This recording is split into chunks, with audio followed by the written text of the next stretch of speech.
अस्सलाम वालेकुम students, welcome to YouTube channel एगी कोचिंग सेंटर। अच्छा, लास्ट वीडियो में हम लोगों ने मैट्रिसेस पढ़ लिया था और उसके जितनी भी टाइप्स थी वो सारी हम लोगों ने पढ़ ली थी। अब हम फाइनली स्टार्ट जा रहे हैं एक्सरसाइज 19.1 की तरफ। सही है, तो 19.1 से जो शुरू के क्वेश्चन है उसमें से हम लोगों ने क्या करना है कि हमने टाइप बतानी है कि मैट्रिक्स कौन से टाइप का है, यानी कि स्केलर है, डायगोनल है, कौन सा मैट्रिक्स है। तो 19.1 में हमारे पास लिखा हुआ है स्पेसिफाई द टाइप। सिर्फ आपने टाइप बतानी है कि मैट्रिक्स के कौन से टाइप से बिलोंग करता है, स्केलर है या तो आपके पास डायगोनल है या तो आपके पास कॉलम मैट्रिक्स है या रॉ मैट्रिक्स है, कोई भी मैट्रिक्स आपने बताना है, आइडेंटिफाई करना है। तो पहला मैट्रिक्स अगर मैं देखूं तो सबसे पहले मुझे ऑर्डर पता होना चाहिए। इसका ऑर्डर जो मुझे यहाँ पे दिख रहा है, इसका ऑर्डर है मेरे पास यहाँ पे 2 रो है और 2 कॉलम है। तो हमने मैट्रिक्स पढ़ा था कि ऐसा मैट्रिक्स जिसके नंबर ऑफ रॉस और नंबर ऑफ कॉलम्स आपस में बराबर होते हैं, ऐसा मैट्रिक्स कहलाता है हमारे पास स्क्वायर मैट्रिक्स। तो 2 रो है और 2 कॉलम है, तो हम कह सकते हैं कि ये मैट्रिक्स कौन सा है, स्क्वायर मैट्रिक्स। सही। अब अगर नंबर 2 देखें हम लोग तो इसमें हमें सिर्फ एक कॉलम दिख रहा है, तो ऐसा मैट्रिक्स जिसमें सिर्फ एक कॉलम हो वो क्या कहलाता है, कॉलम मैट्रिक्स। ऐसा मैट्रिक्स जिसमें एक कॉलम हो वो कॉलम मैट्रिक्स और एक रो हो तो वो रो मैट्रिक्स। तो ये वाला मैट्रिक्स जो है हमारा, ये मैट्रिक्स हमारा कहलाएगा कॉलम मैट्रिक्स।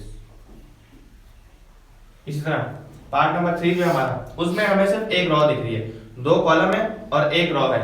अच्छा, अगर 2 कॉलम है एक रो है तो हम इसको क्या बोल सकते हैं, हम इसको रेक्टेंगुलर मैट्रिक्स भी बोल सकते हैं, क्योंकि नंबर ऑफ रॉस और नंबर ऑफ कॉलम आपस में बराबर नहीं है, इसमें भी नहीं है इसमें भी नहीं है। लेकिन अगर एक रो है तो आपने पहले किसको तरजीह देनी है, आपने पहले देखना है कि ये रो मैट्रिक्स है। रेक्टेंगुलर मैट्रिक्स तो है इस वजह से क्योंकि नंबर ऑफ रॉस और नंबर ऑफ कॉलम्स आपस में बराबर नहीं है, लेकिन ये क्या है, रो मैट्रिक्स है। क्यों? क्योंकि इसमें सिर्फ एक रो है, तो यहाँ पे क्या आ जाएगा, रो मैट्रिक्स। इसी तरह अच्छा, अब ये वाला मैट्रिक्स है, हम कह सकते हैं ये स्क्वायर मैट्रिक्स है। बिल्कुल स्क्वायर मैट्रिक्स तो है, लेकिन स्क्वायर मैट्रिक्स के अलावा और कौन सा मैट्रिक्स है। तो अगर हम यहाँ पे देखें तो इसके डायगोनल एलिमेंट्स जो हैं, डायगोनल आपको बताया था कि डायगोनल ये होता है, तो इसके डायगोनल एलिमेंट्स दोनों सेम है।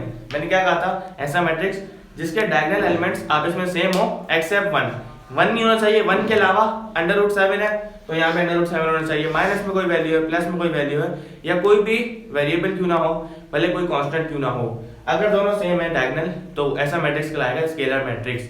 तो ये वाला मैट्रिक्स हमारे पास कौन सा मैट्रिक्स है, ये मैट्रिक्स है हमारे पास स्केलर मैट्रिक्स। अच्छा, स्केलर मैट्रिक्स का हमें इस तरह भी पता चल रहा है कि हमारे पास जो है बाकी तमाम एलिमेंट 0 हैं, तो ऐसा मैट्रिक्स जिसके डायगोनल एलिमेंट्स सेम हो एक्सेप्ट 1 और बाकी तमाम एलिमेंट 0 हो, क्या कहलाता है, स्केलर मैट्रिक्स। तो 5वीं और लास्ट चार्ट है हमारे पास, उसमें हमारे पास क्या है, यहाँ पे दिया हुआ A, B और C, यानी कि ये तीनों सेम नहीं है। अगर ये तीनों सेम होते तो क्या होता है, ये स्केलर मैट्रिक्स होता। अब ये सेम नहीं है और बाकी तमाम नंबर 0 है, तो ऐसा मैट्रिक्स जिसके डायगोनल एलिमेंट्स नॉन जीरो हो और बाकी तमाम एलिमेंट 0 हो, क्या कहलाता है, डायगोनल मैट्रिक्स कहलाता है। तो अगर ये सेम होते तो ये स्केलर मैट्रिक्स होता, और अगर ये सारे 1 होते तो ये यूनिट मैट्रिक्स होता, लेकिन ना सेम और ना 1 है, तो ये मैट्रिक्स होगा हमारे पास डायगोनल मैट्रिक्स।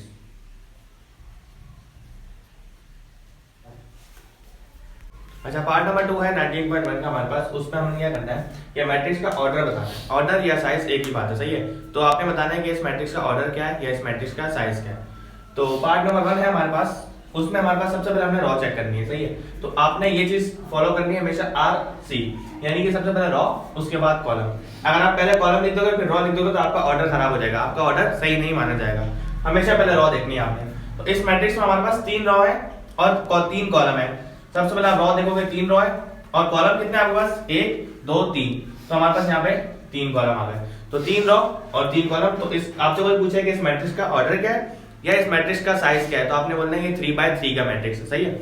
अब मैट्रिक्स नंबर 2, उसमें हमारे पास क्या है, उसमें हमारे पास सबसे पहले अगर रॉ चेक करें तो हमारे पास 3 रॉ है, 1 2 3 रॉ आ रही है और कॉलम हमारे पास 2 है, तो ये मैट्रिक्स क्या होगा, 3/2 का मैट्रिक्स होगा, क्योंकि 3 रॉ और 2 कॉलम।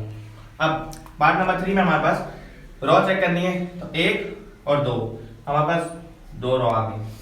अब हमने कॉलम चेक करना है, तो हमारे पास 1 2 3, हमारे पास 3 कॉलम है।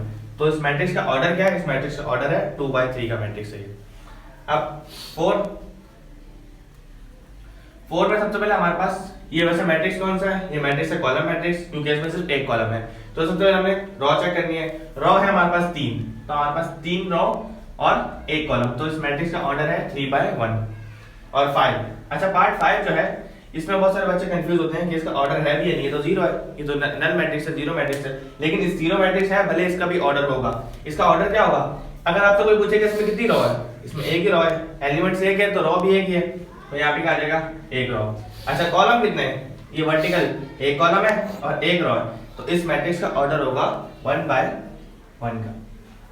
अच्छा पार्ट नंबर 3 है हमारे पास। पार्ट नंबर 3 में हमने ये बताना है कि ये मैट्रिक्स जो है वो सिमेट्रिक मैट्रिक्स है या स्क्यू सिमेट्रिक्स है। तो एक बार हम दोबारा से रिवाइज कर लेते हैं कि सिमेट्रिक मैट्रिक्स और स्क्यू सिमेट्रिक्स क्या होता है। सिमेट्रिक मैट्रिक्स ऐसा मैट्रिक्स होता है जब आप किसी मैट्रिक्स का ट्रांसपोज लो और दोबारा आपको ओरिजिनल मैट्रिक्स मिल जाए तो ऐसा मैट्रिक्स सिमेट्रिक कहलाता है।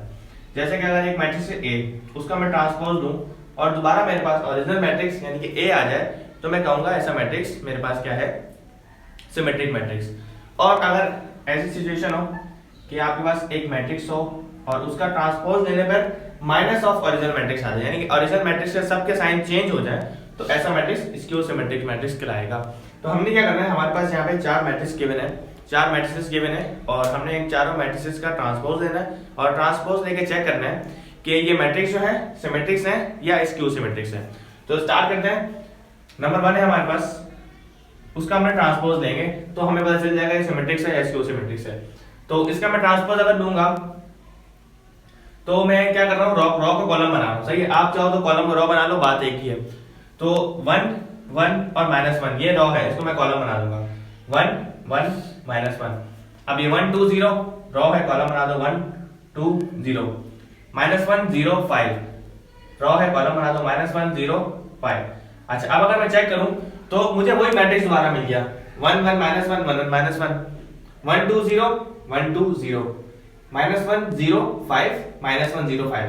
तो ऐसा मैट्रिक्स जिसका ट्रांसपोज लेने पे भी वही मैट्रिक्स आता है, वो मैट्रिक्स हमारे पास क्या कहलाता है? Symmetric matrix. तो मैं लिख दूंगा कि ये कौन सा मैट्रिक्स है? ये सिमेट्रिक मैट्रिक्स है, सही है।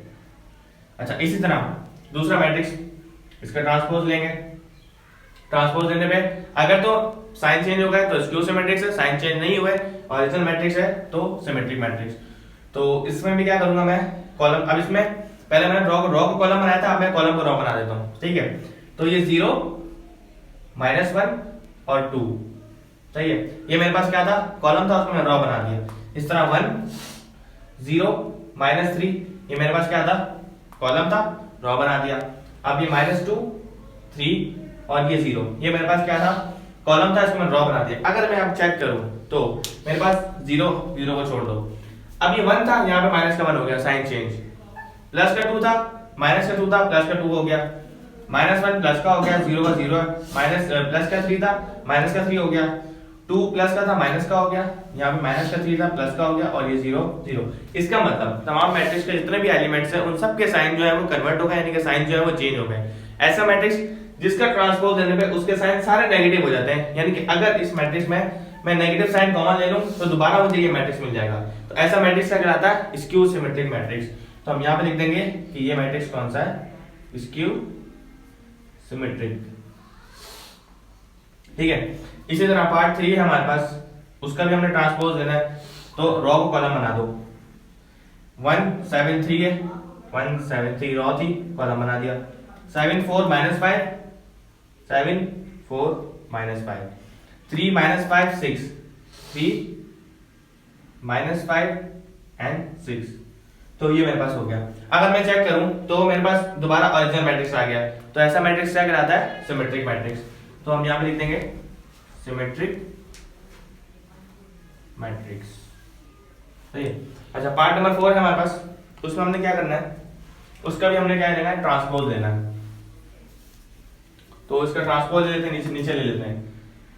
तो क्या होगा हमारे पास इसका ट्रांसपोज के 0 -6 और 4 ये मेरे पास रो है, कॉलम बना दो 0 -6 और 4। इसी तरह -6 0 7 रो है, कॉलम बना दो -6 0 7 4 7 0 रो है, कॉलम बना दो 4 7 0। अच्छा अगर अब मैं चेक करूं उसको तो मुझे दोबारा वही मैट्रिक्स मिल गया, यानी कि साइन भी कन्वर्ट नहीं हुआ, कुछ भी नहीं हुआ, ट्रांसपोज में वही मैट्रिक्स दोबारा आया है। 0 -6 4 0 -6 4 -6 0 7 -6 0 7 और 4 7 0 4 7 0। ऐसा मैट्रिक्स जिसका ट्रांसपोज लेने में भी ओरिजिनल मैट्रिक्स आता है वो हमारे पास क्या कहलाता है? Symmetric matrix. तो इस तरह हमारे पास 19.1 के 3 पार्ट जो है कंप्लीट हो चुके हैं। आई होप आपको अच्छी तरह समझ आ गए होंगे बेसिक कॉन्सेप्ट्स। तो आगे जो है हम लोग एडिशन समझेंगे, मल्टीप्लिकेशन समझेंगे, ए इनवर्स निकालना सीखेंगे। तब तक के लिए अल्लाह हाफिज।